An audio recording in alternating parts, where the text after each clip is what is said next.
Em nome de Jesus, teu Filho amado, aquele que foi ao Calvário e morreu pregado naquela cruz para dar a nós o direito de salvação eterna, de vida eterna, pois o salário do pecado é a morte, e o Senhor tomou o nosso lugar ali na cruz e pagou por nós o preço. Sem derramamento de sangue não há remissão de pecados. O Senhor derramou seu sangue pregado ali naquela cruz por nós, de maneira que o preço foi pago. O Senhor foi sepultado, mas na manhã da Páscoa, o Senhor ressuscitou. Foi assunto ao céu, e no dia de Pentecostes o Senhor voltou, na forma de Espírito Santo, não para estar conosco, mas para estar em nós. Ó Deus, o quanto necessitamos de Ti.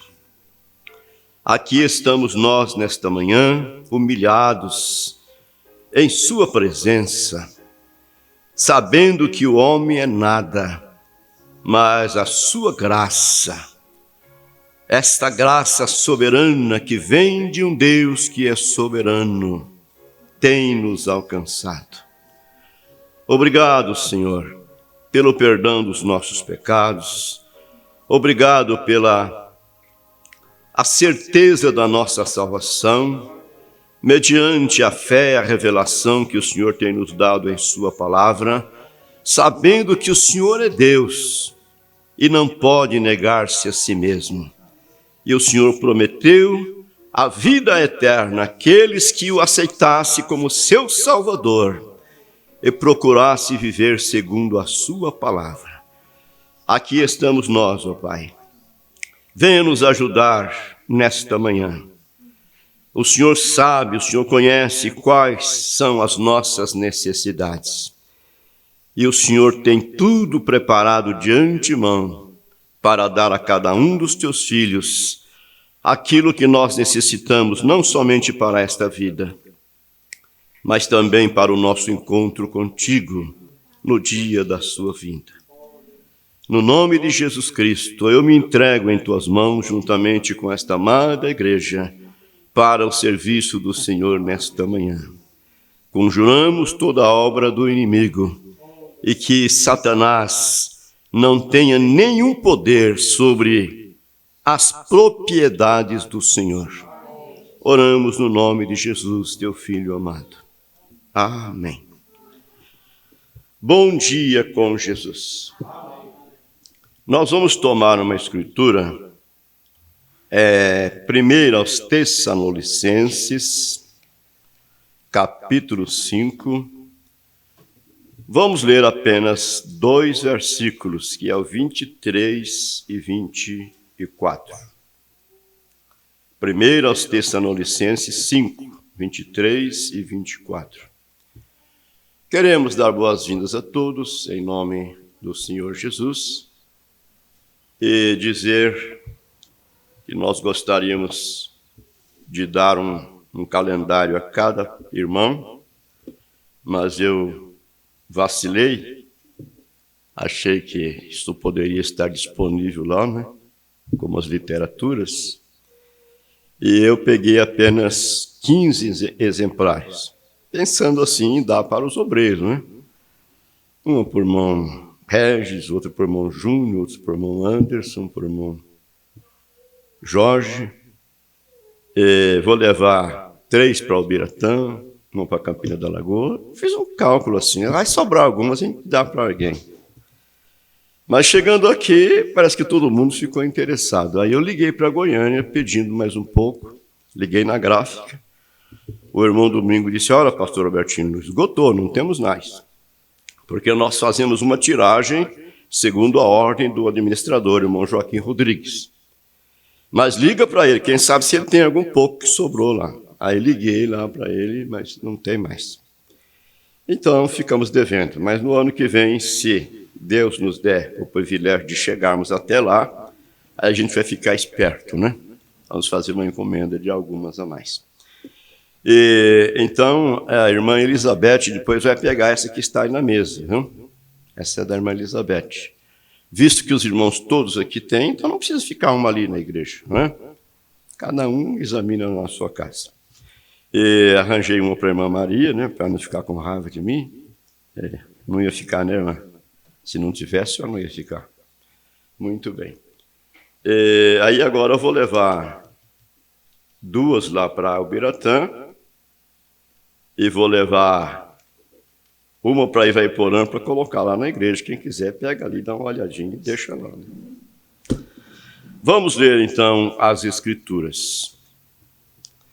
E o mesmo Deus de paz vos santifique em tudo, e todo o vosso espírito e alma e corpo sejam plenamente conservados irrepreensíveis para a vinda de nosso Senhor Jesus Cristo.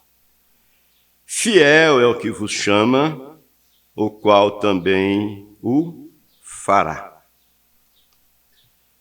Senhor Deus, isso é tudo que o ser humano, o homem, pode fazer. Ler uma porção de sua palavra. Mas nós sabemos que não é somente lê-la, é necessário que ela seja vivificada, para que ela possa produzir vida em nós. E há somente um que pode fazer isto, e este é o Senhor. Então pedimos ao Senhor, venha e faça isso por nós, pois oramos no nome de Jesus, te pedindo estas bênçãos. Amém. Assentai-vos.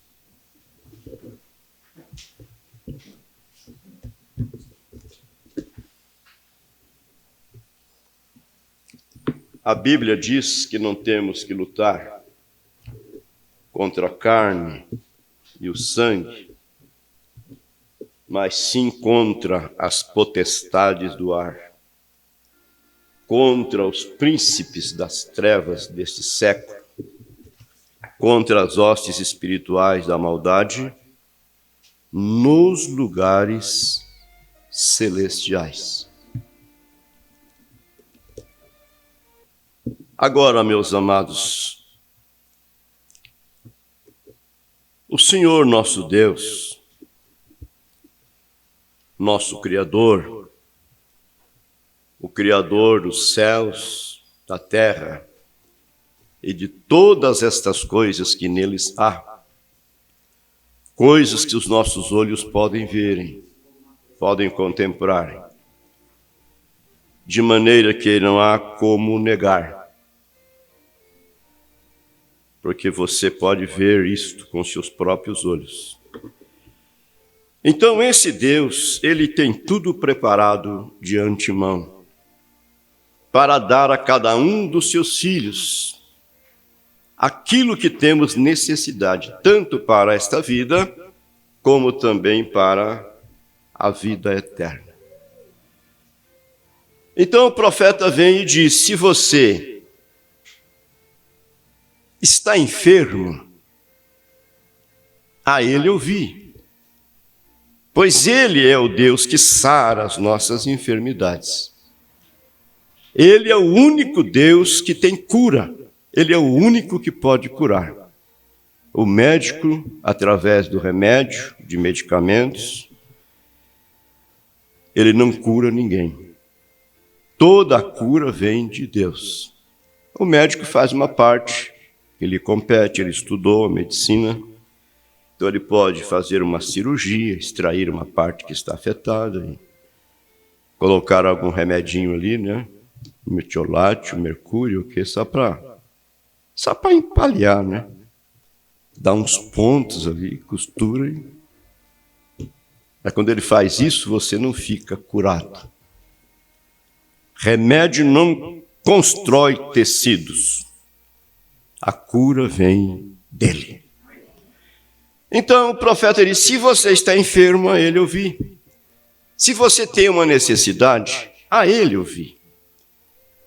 Ele tem tudo preparado, tudo que você precisa para esta jornada e também para a vida eterna. Estamos vindo aqui justamente para isto, para ouvi-lo. E não queremos apenas ouvir com nossos ouvidos naturais, mas queremos ouvi-lo com os nossos ouvidos espirituais. E deixar que os seus conselhos, deixar que sua palavra penetre em nossos corações. Eu tomei essa escritura, aonde o apóstolo Paulo, que escreveu essa carta a esses irmãos tessalonicenses, então ele está dizendo que o mesmo Deus de paz os santifique em tudo. Agora veja a expressão dele, todo o vosso espírito e alma e corpo sejam plenamente conservados, irrepreensíveis para a vinda de nosso Senhor Jesus Cristo, fiel é o que vos chama, o qual também o fará. Então, todo o vosso espírito, alma e corpo, somos formados destas três coisas, de maneira que o homem é trino. O corpo é isso que você está olhando e vendo. Eu posso olhar e ver. O espírito está do lado de dentro, não pode ser visto. E a alma, o profeta que Deus nos enviou para esta era, tem nos ensinado que a alma é a natureza do espírito. Alguma coisinha ali que a minha cultura não dá para entender. E por isso eu estou agradecido a Deus, que é bom que a gente não entenda tudo, mas que Ele continue nos ajudando a crer, não é? Então o profeta ensina que a alma é a natureza do espírito. Então ele tem nos ensinado que nesse homem de fora nós temos 5 sentidos, que é no corpo. No homem de dentro temos também 5 sentidos. Porém a alma há somente uma via para chegar ali. Ele diz assim, que a alma habita no coração. Amém. A alma, a natureza do espírito, habita lá, dentro do coração. E até mesmo a ciência, o profeta diz que a ciência descobriu há pouco tempo que no coração do ser humano há um lugarzinho vago, coisa que não existe no coração dos outros animais, dos outros seres viventes. Mas somente no coração humano, isso é no coração do homem, há um lugarzinho vago e a ciência disse, é ali onde a alma habita. Até então eles estavam criticando de Deus, dizendo que coração não tem faculdade para pensar, para decidir, não é? Mas então chegaram à conclusão que, na verdade, a alma habita no coração. Então, por isso, Jesus diz que do coração procede os bons e os maus pensamentos. E nós aprendemos com o profeta na mensagem A Maior Batalha Jamais Pelejada, que a nossa mente é o lugar de confronto, é o campo de batalha. Aonde o diabo chega, aonde Deus chega. E isso é inevitável. Deus chega com os bons pensamentos e o diabo chega com os maus pensamentos. Deus vem querendo mostrar para o homem as coisas que ele criou e o que ele prometeu, céus, vida eterna, e o diabo vem para dizer, olha, você está pirando. Morreu, acabou. Não existe outra vida depois desta. Agora, você não vai dar lugar para o diabo ficar aí aninhando, né? E falando, e você dando atenção a ele, e concordando com ele. Sabe que é verdade? Sabe que é certo mesmo? E aí ele começa a arrazoar, como ele arrazoou com Eva. Alguém que já morreu entre a sua família, algum parente já voltou para dizer como que é lá? Aí você diz, é mesmo. Já pedi tanto para o meu pai, para minha mãe, voltar para falar comigo, meu avô.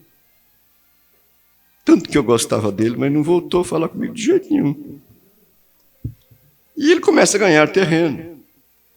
Então você não vai deixar ele ficar aninhando na sua cabeça, você vai deixar Deus. Porque como nós falamos, estas coisas que os nossos olhos podem mostrar para nós, testificar para nós, mostra a existência de um Deus, de um Criador. Amém. E esse Deus que criou esses céus, essa terra, essas coisas naturais através das quais nós estamos vivendo aqui, esse Deus prometeu-nos em sua palavra um lugar celestial. Muito bem, então na mensagem, a unidade de um Deus em uma única igreja, o profeta diz, mas há cerca de 4 anos atrás, ele pregou esta mensagem em 1958, dezembro de 58. Então, em 54, né?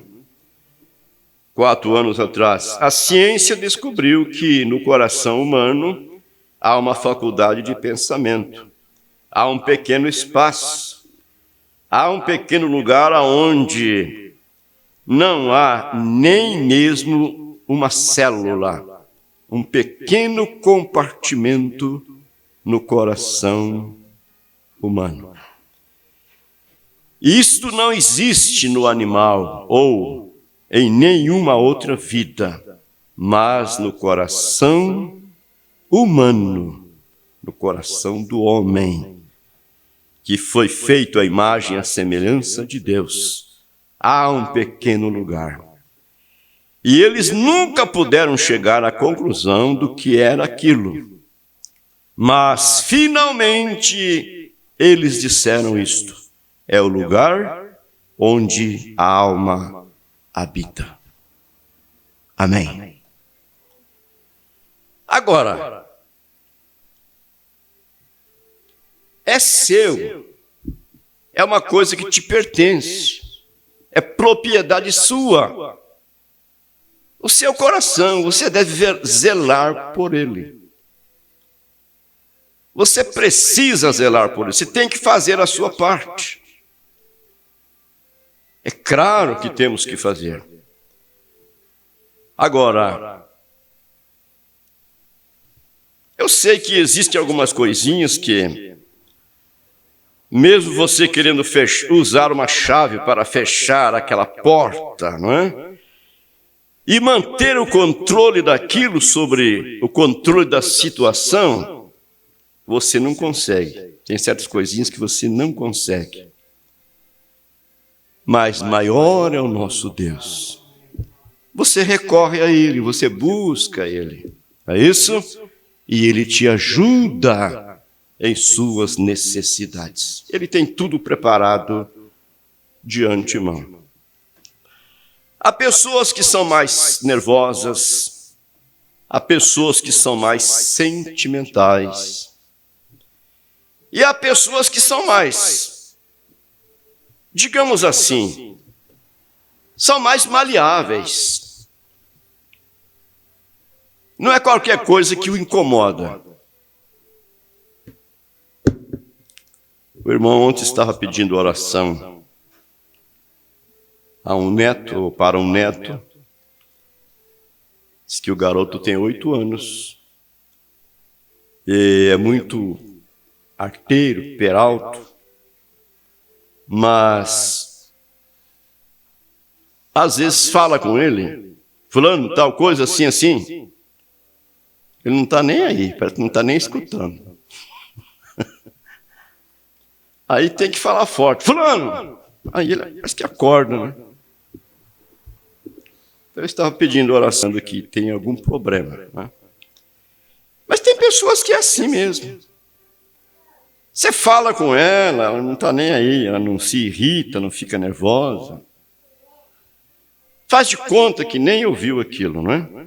Agora tem outras que são sensíveis demais. Muito sensíveis. A mínima coisa. Então, quero continuar um pouquinho mais aqui.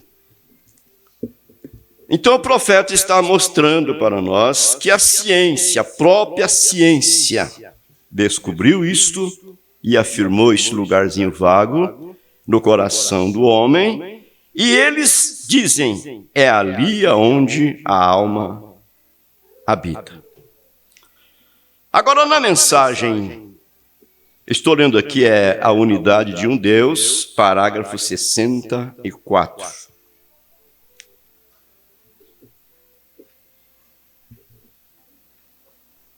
Vamos concluir aqui, depois eu não preciso voltar. Não, deixa quieto, vamos aqui. Dia da Vitória, parágrafo 25.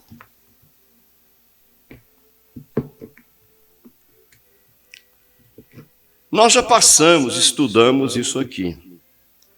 Mas quem sabe isso passou por alto e a gente não deu muita atenção, não fez muito caso. Mas agora vamos olhar nisso aqui com um pouquinho mais de cuidado, um pouquinho mais de atenção.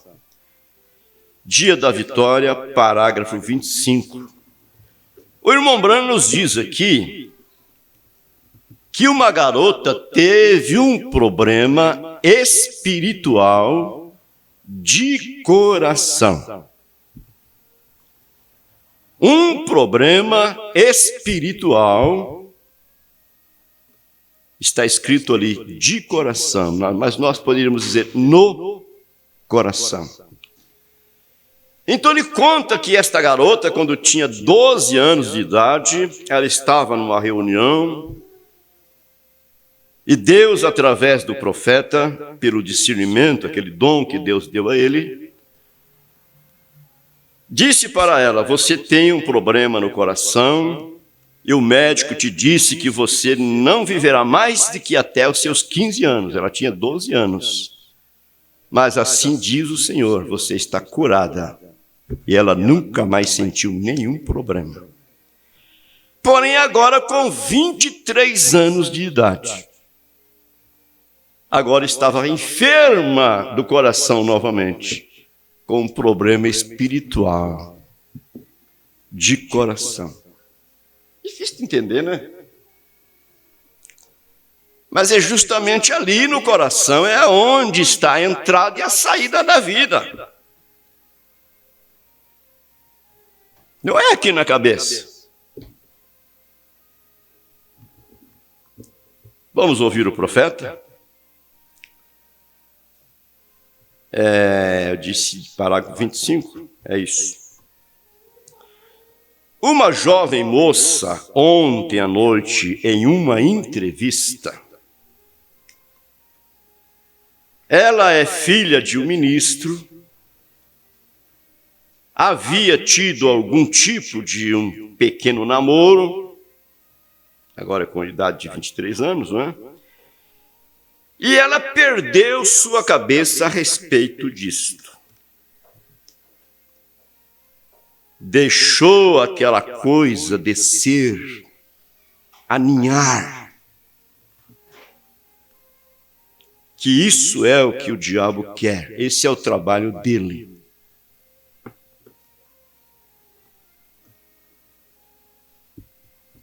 E ela teve um desfalecimento, uma jovem muito bonita, e com cerca de 23 anos de idade. E quando ela era mocinha, com cerca de 12 anos, ela estava em Chicago, assentada em uma reunião, e o Espírito Santo saiu por aquela audiência e a chamou, e disse quem ela era, e disse: você tem um sopro no coração, o médico diz que você não pode viver até os 15 anos, mas assim diz o Senhor, você está curada. E ela nunca, nem mesmo, nunca mais sentiu um problema de coração desde então.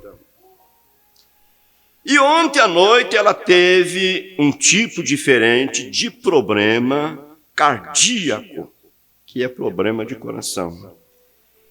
E foi um problema espiritual de coração. Que coisa! Seu amado, quer dizer, seu namorado, fugiu e se casou com outra mulher.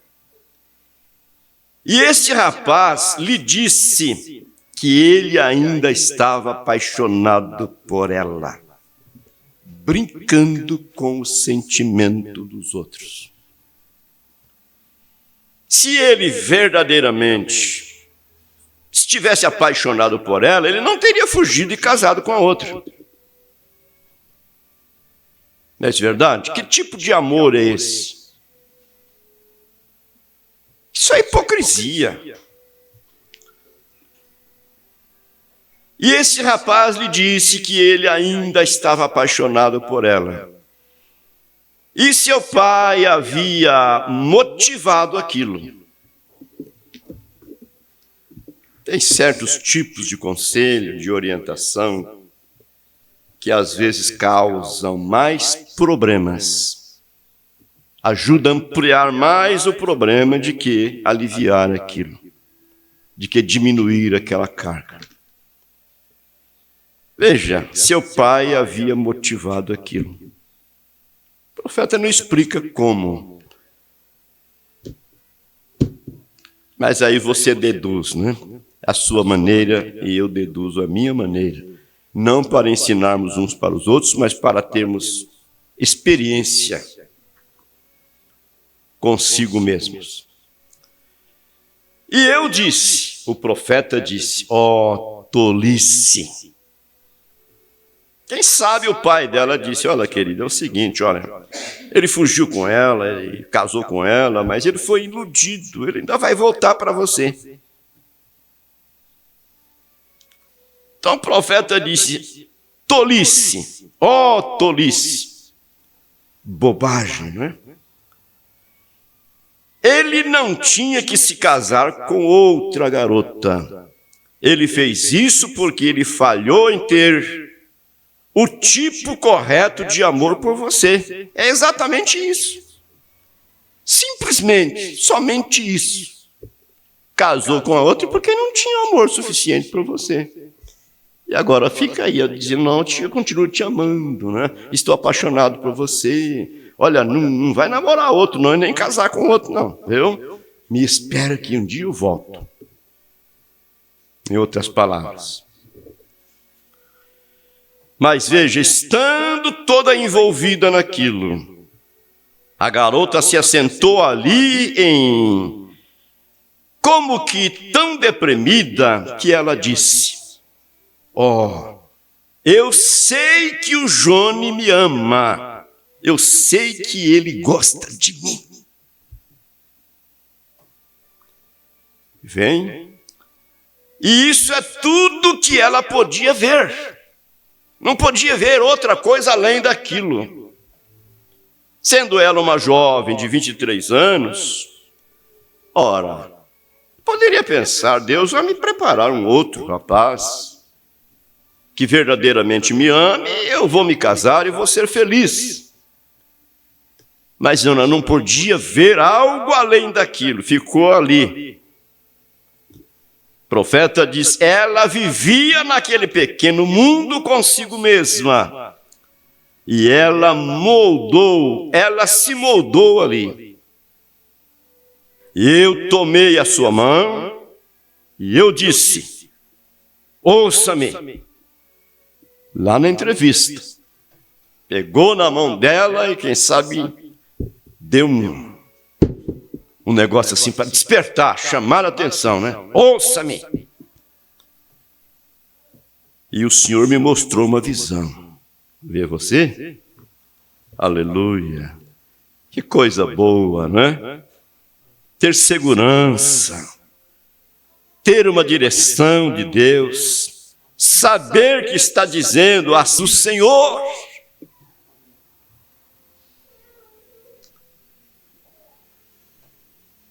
E o Senhor me mostrou uma visão que ela sabia que eu não sabia nada a respeito daquilo, sobre algo que havia acontecido, algum procedimento entre eles. E quando aquilo foi dito, o profeta disse para ela: aconteceu isso entre vocês.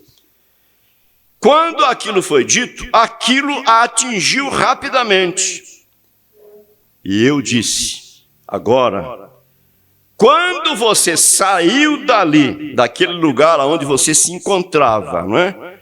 Naquele mundo, consigo mesma ali, a sós, agora que você saiu dali, olhe para o Calvário, olhe para Jesus. Porque você saiu aqui e começou a beber, e sendo filha de um ministro, um homem pentecostal, e tentou fazer estas coisas que você está fazendo para sucumbir àquela tristeza. Garota, aquele homem é alguém que não se importa nem mesmo de estalar seu dedo para você. E disse: olhe para o Calvário, garota, este é o único caminho de volta. Amém? É olhar para o Calvário. Tudo vai bem? Olhe para o Calvário. Olhe para Jesus e glorifique, louve, bendiga o seu nome. Se as lutas estão surgindo, os problemas estão se levantando, as dificuldades se aproximando cada vez mais, uma após a outra. Vamos lembrar da viúva de Serepta. À medida em que os dias passavam, as coisas pioravam a cada dia. Cada dia que passava, ela estava mais próximo da morte. Sua provisão de alimento na despensa estava acabando. Até que quando chegou no final, Ele é Deus que não desampara. Ele é o socorro presente na hora da angústia. E o profeta vem e diz que ele ama amar os seus filhos. E às vezes você pensa que você está sozinho. Ninguém me ama, todos me abandonaram. Não, você não está sozinho, não. Você é um cristão, você é uma cristã. Você é um filho, você é uma filha de Deus. Esse Deus está cuidando de você. Quando ela pensou que agora não tem mais jeito, eu imagino que à medida que ia terminando, ela foi diminuindo o tamanho dos bolinhos, né? Diminuindo. Não é assim que a gente faz? Diminuindo. Então ela foi lá e agora não tem mais jeito. O que tem aqui agora, se eu dividir agora, não dá para fazer. Não está dando para fazer nenhum, quanto mais dois. Mas a hora que amanhecer o dia, eu vou lá na despensa e vou despejar todo aquele restinho de farinha, restinho de azeite, vou amassar aquele bolinho bem pequeno, e vou assar, e vou dar para o meu garoto, e vou segurá-lo em meus braços, e esperar a morte chegar.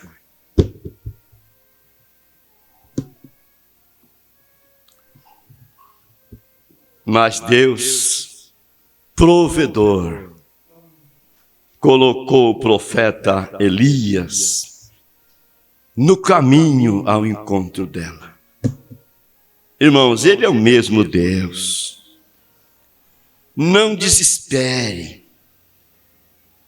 Confia, continue confiando. Continue confiando nele. Meu Deus.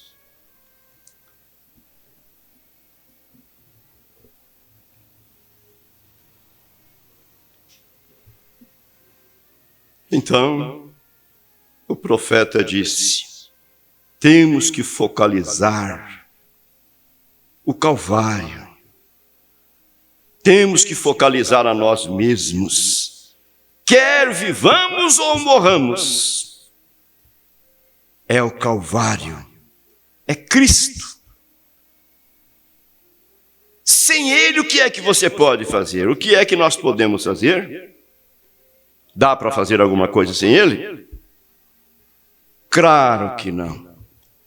Então confia nele, espera nele. Esperei com paciência no Senhor, e Ele ouviu o meu clamor. Amém. O choro pode durar uma noite, mas a alegria virá no amanhecer. E você não pode ter vitórias sem tiver luta. Para ter uma vitória, você tem que ter uma luta. Agora, para gozar do gozo, da alegria, daquela sensação de bem-estar que uma vitória traz, você precisa alcançar aquela vitória, conseguir aquela vitória no posto do dever, sem sair do seu lugar. Então veja, quer morramos ou vivamos, é o Calvário, é Cristo. Esta é a coisa para a qual Deus quer que voltemos. No parágrafo 19 desta mensagem, Dia da Vitória, o profeta diz assim: agora veja, a razão pela qual este sangue foi derramado. Falando da morte de Jesus lá no Calvário. Por que Jesus morreu pregado naquela cruz? Foi para exibir? Sim. Foi para fazer um espetáculo mundial? Não. Ele morreu para nos salvar. E em sua morte, ele nos salvou e também nos curou e deu para nós a solução dos nossos problemas. A razão pela qual esse sangue foi derramado é porque eu creio que o homem deseja reticência. O homem precisava daquilo. Sem aquilo, nós estaríamos irremediavelmente perdidos. O homem não podia encontrar o seu caminho de volta. Mas Deus mesmo tomou a forma humana, tornou-se nosso parente para ser o nosso Redentor. E sendo que o salário do pecado é a morte, então ele foi ao Calvário com os nossos pecados, e ali ele morreu, ele derramou o seu sangue. Então o profeta está dizendo, é porque eu creio que o homem deseja. Deus convida o homem para olhar, mas o homem quer mostrar a si mesmo. Eu sou grande, eu sou uma pessoa inteligente, uma pessoa sábia, e eu sei como me virar, eu sei como agir. É claro que ele não vai dizer com palavras que ele não precisa de Deus. Mas com a sua atitude, ele está dizendo isto. Não preciso dele para viver, não. Eu tenho saúde, tenho força, tenho inteligência, tenho capacidade, eu posso trabalhar, posso ganhar o pão de cada dia. De onde vem a saúde que você tem? De onde vem a inteligência que você tem? De onde vem a capacidade que você tem? Então Deus convida o homem para olhar, mas o homem quer mostrar a si mesmo. O homem está tentando olhar naquilo que Deus está tentando lhe mostrar, nas bases de sua própria ideia em relação a isto. Não, mas eu acho que isso deveria ser assim. Não, eu acho que deveria ser daquela maneira. Vocês estão entendendo, irmão? Então o homem quer olhar naquilo que Deus está tentando mostrar, mas olhar da maneira que ele pensa que é, da maneira que ele acha que é. Veja, os milhões de pessoas que estão aí nestas igrejas, sendo religiosas, desejando ir ao céu e até professando crer em Deus, estar servindo a Deus, porém, da maneira que eles acham que deve ser. Não é da maneira de Deus. Porque a Bíblia ensina uma coisa, eles dizem outra.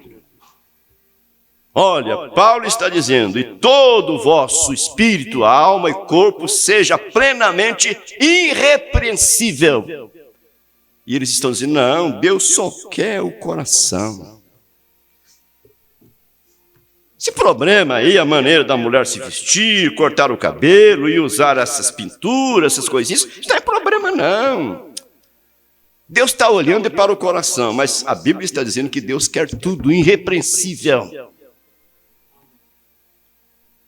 Então eles querem olhar para aquilo que Deus está mostrando, mas da própria maneira dele, da própria maneira em que a igreja está ensinando. Por isso se corre de uma igreja para outra. Uma aperta um pouquinho aqui e fala, não, eu vou para aquela outra, que ali é mais folgadinho um pouco.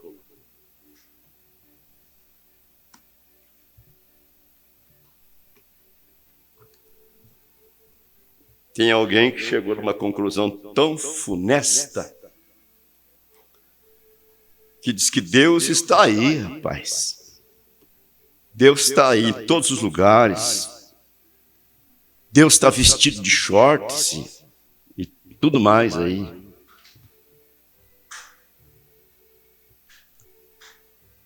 Própria ideia em relação a isto, vem? Deus está tentando mostrar algo para o homem, mas o homem deseja aceitar isto da forma que ele olha para isto. Mas é exatamente como alguém que deseja mostrar um cenário. Tem que haver uma razão para mostrar aquele cenário. Se você diz, olhe para aquela montanha. Agora, há algo ali, naquela montanha, que chamou sua atenção. Pois você está tentando me pedir para que olhe para aquela montanha, vê? Ou olhe para aquela árvore. Veja, há algo a respeito daquela árvore que você quer que eu veja. Agora Deus está tentando fazer o homem olhar para aquele substituto inocente lá no Calvário. Por que Jesus morreu?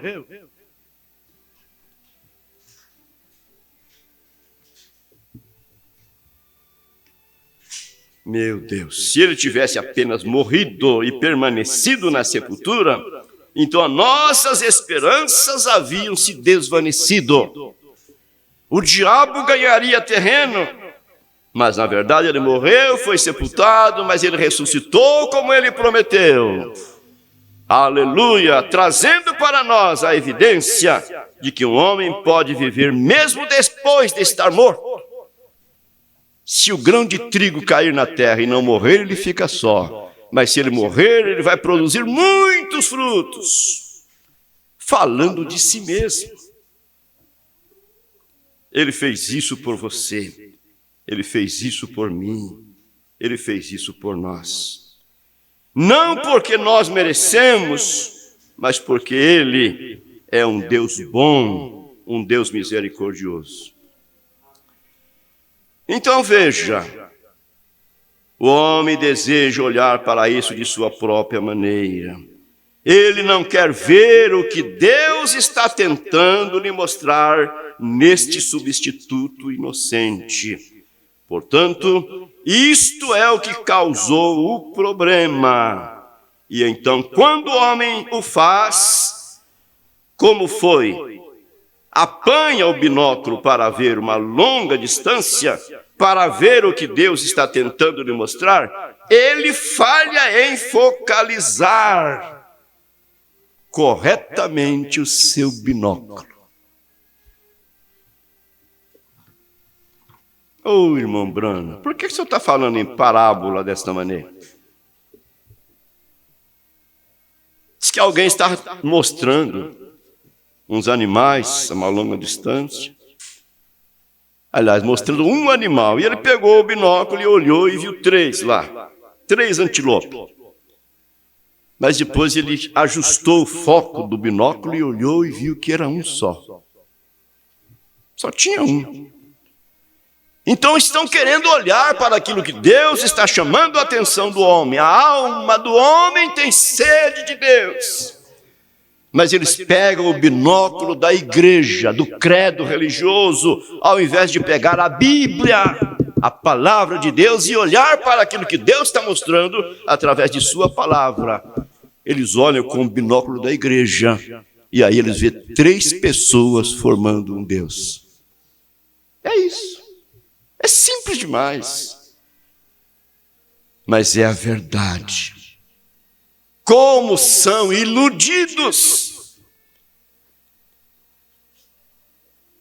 Oh, mas então você crê em 3 deuses? Não, o que é isso? É um Deus só.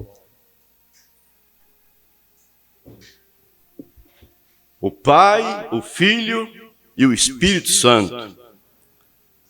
3 pessoas distintas da Santíssima Trindade. Vai enganar mais adiante.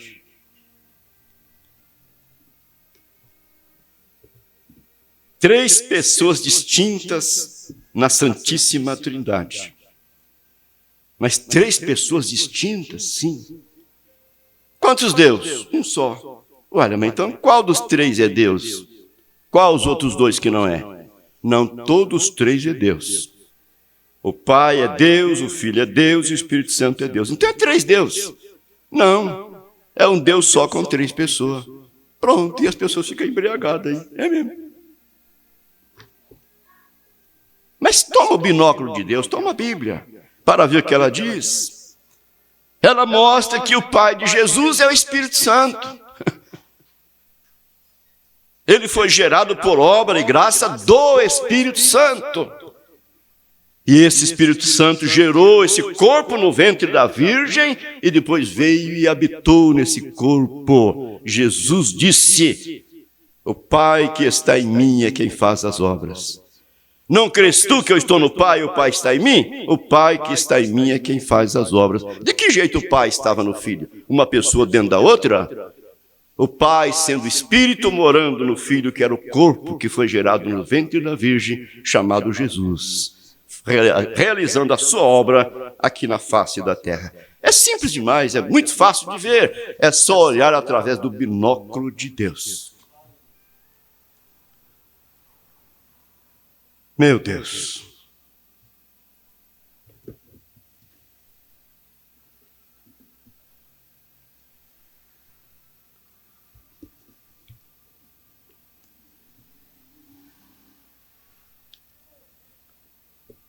Agora, Deus nos dá a Bíblia.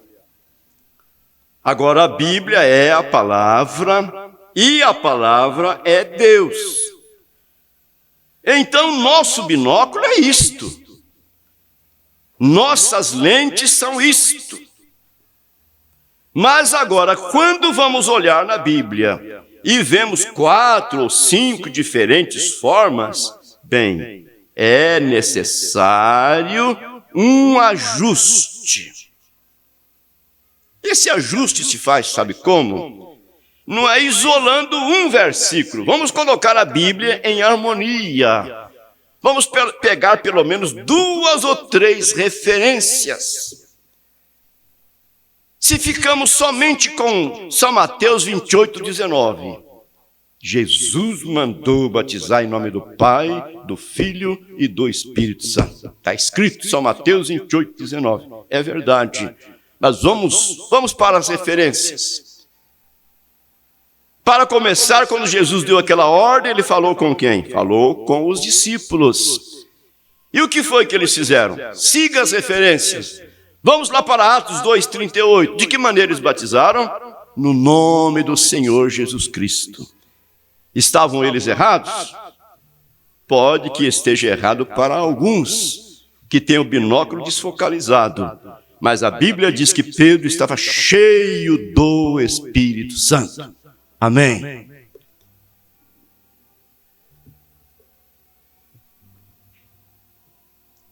Meu Deus.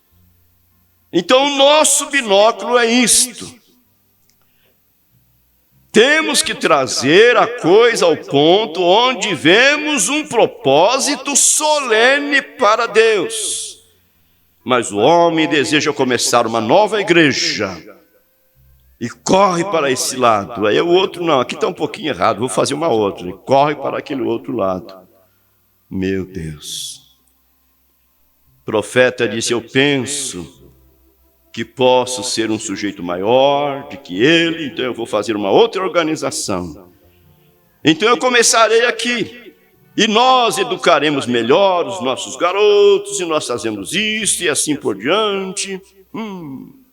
Tem uns camaradas aí, rapaz, que eles têm um carisma, viu? Nos tempos de antigamente, nós diríamos assim, caboclo tem uma bicaria. Quando eu era jovem, garoto, rapazinho, você já falou com ela? Ih, rapaz, botei a bicaria nela, viu? Quer dizer, levou a conversa, né? Os camaradas que tem uma bicaria, rapaz, que eu vou te falar, viu? Sair do trabalho, passa lá na igreja, tomar um cafezinho conosco lá, um chazinho com bolacha, um bolinho, umas coisinhas. Bom, né? Se tivesse o cumprimento com a palavra, realidade. Não, venha como está, Deus só quer o coração. Venha como está para a igreja, eu quero ver chegar no céu.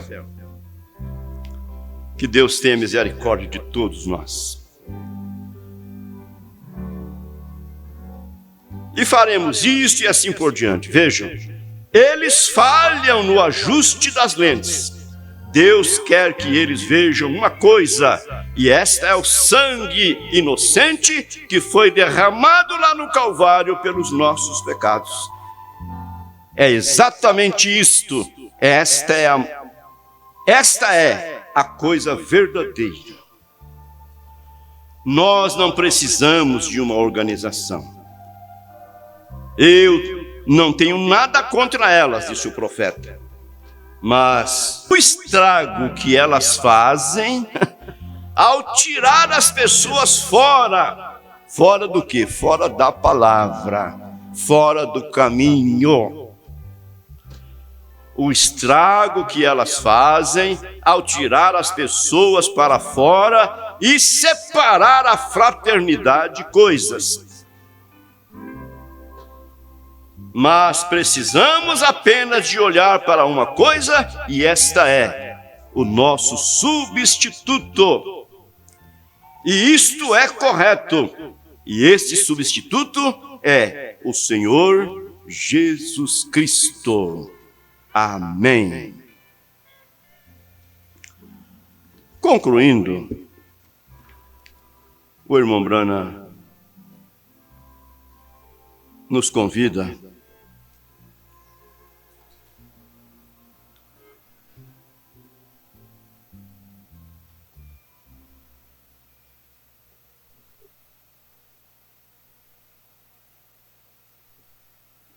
dar uma chance ao homem interior. Olha, ele diz: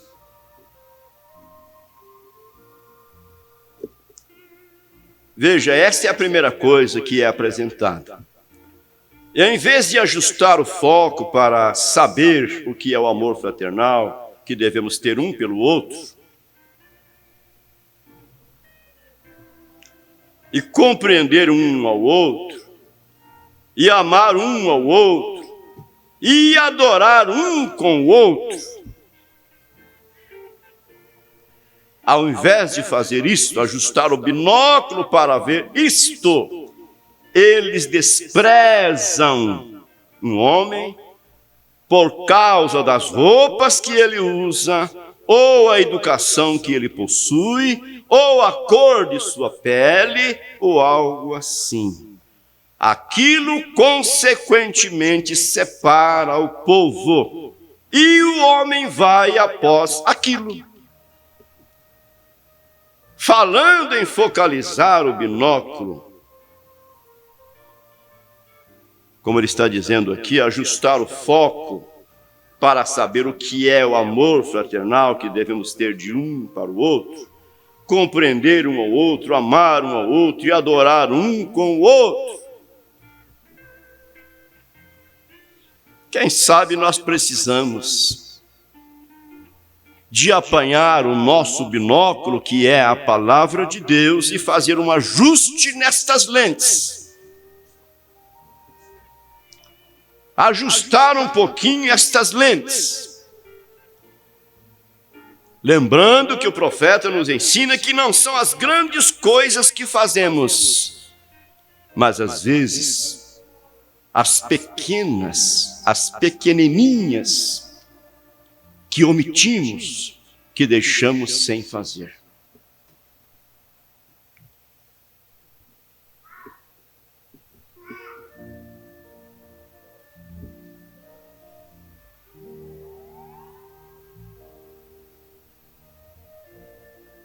Primeira Coríntios 13, a Bíblia diz assim que o amor nunca falha.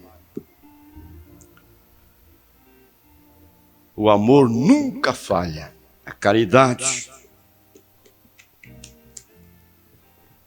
Por quê? Porque Deus é amor. E esse Deus ama e ensina que nós amemos os nossos inimigos.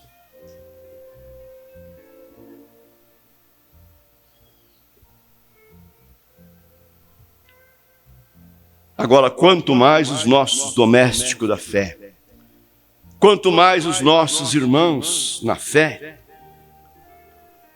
somos uma família. E é justamente ali dentro daquele lar, naquela família, que está o perigo. Se acostuma a viver um com o outro e,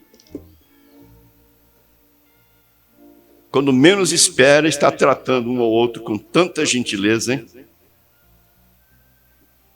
Não sei. Vai procurar. Se vira. Meu Jesus. No começo da mensagem, pastor Joaquim, numa mensagem, disse assim: você, para conhecer uma pessoa, você tem que comer um saco de sal com ela. Meu Deus. Comer um saco de sal com uma pessoa vai longe, hein? Mas às vezes a gente só tem um almoçozinho junto com uma comidinha bem insonsa, né? E já acha que está tudo bem.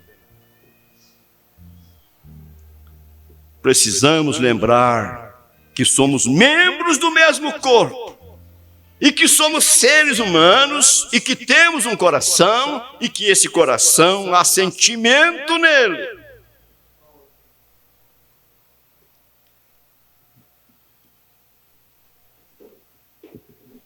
E que ele é um filho de Deus, ela é uma filha de Deus, e Deus vela pelo seu povo. Concluindo, o homem vai após aquilo.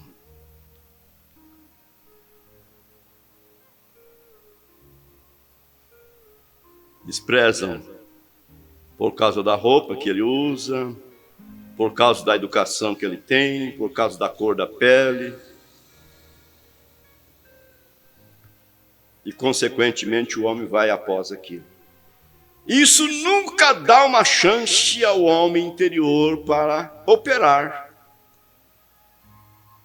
Agora, somos um ser trino, alma, corpo e espírito. Agora, quando a mente natural, veja, há duas forças espirituais que operam em você, em sua mente, em seu espírito, vem? Agora, a mente natural, que é altamente polida, tentará realizar algo através de sua própria inteligência, vem? Mas quando ele faz aquilo, a própria coisa, quando ele faz aquilo, ele lança fora o homem espiritual que está nele. E é aí que está a causa do problema, bem aí. Ele tenta fazer isto por si mesmo. Então ele disse: se o homem que fosse tão grande pudesse apenas ficar pequeno, né? Ao invés de ele ficar maior e maior e maior, ele fosse diminuindo. Veja, diminuir, tal como nosso Deus fez, o Criador dos céus e da terra. Deixou o seu trono, se revestiu de carnalidade. Para fazer isso, tomou um ventre emprestado, sendo ele o Criador de todas as coisas.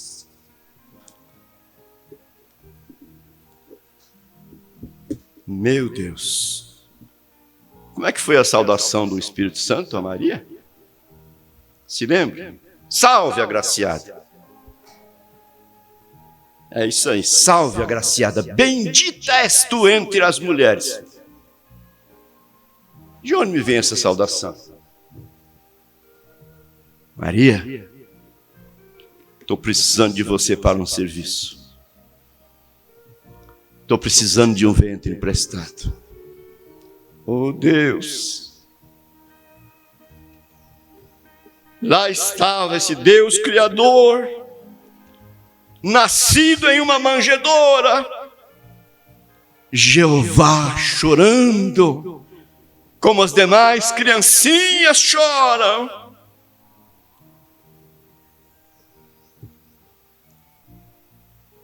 Se o homem pudesse crescer, depois diminuir, ele apenas voltaria a ser tão humilde outra vez. E tão simplesmente até que o povo passaria por cima dele e não conheceria, veja, a grande pessoa que ele é e está no meio delas. É o que eles fazem com Deus. Que Deus nos ajude. Que Deus te recompense, que Ele continue te abençoando, você que deixou sua casa nesta manhã e veio para assistir esse culto de escola dominical conosco. Nós queremos vos colocar à sua disposição para vos ajudar. Eu sei que isso é uma matéria muito forte para as pessoas que não têm conhecimento da mensagem, mas isso não é tão grande assim para Deus. Deus pode simplificar isto e te dar a revelação disto. Grande Deus, mais uma vez, Senhor, nós estamos expressando a nossa gratidão a Ti. O nosso muito obrigado, Pai, por esta manhã, este novo dia que o Senhor está nos concedendo. Obrigado pelo Senhor ter nos trazido a este lugar, a casa do Senhor, esse lugarzinho tão simples e humilde. Oh Deus, mas não para sermos egoístas, mas este é o melhor lugar que existe nesta cidade, para passarmos esses bons momentos em Sua presença nesta manhã, ouvindo a Sua palavra, esta mensagem profética, que nos tira, Senhor, das coisinhas terrenas e nos leva a olhar para o Senhor, o Criador, nos leva, Senhor Deus, a ver, a recordar o que o Senhor tem feito por nós e o que o Senhor fará por nós, segundo as suas promessas. Continue abençoando a sua igreja, o seu povo, Senhor. Continue ampliando essa boa obra que o Senhor iniciou em nossas vidas. O Senhor prometeu aperfeiçoá-la até o dia de Jesus Cristo. Senhor Deus, encomendamos a Ti nossos problemas, as nossas interrogações.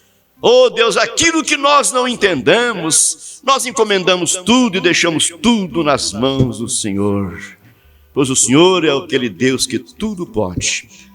Nossos trabalhos a seguir, Pai, nosso culto de vigília, de terça para quarta-feira ali em Ubiratã. Leva-nos ali, Senhor, e dá-nos um bom tempo na sua augusta presença. Que possamos ir ali com esse propósito em nosso coração. Vamos adorar ao Senhor, vamos expressar a Ele a nossa gratidão, pelo muito que Ele tem feito por nós. Vamos agradecê-lo por mais este ano de vida que Ele tem nos dado, por todas as bênçãos, bênçãos físicas, bênçãos materiais e principalmente as bênçãos espirituais. Leva-nos ali, Senhor, e dá-nos um bom tempo. Nós te pedimos e somos gratos no nome de nosso Senhor Jesus Cristo. Amém. Amém.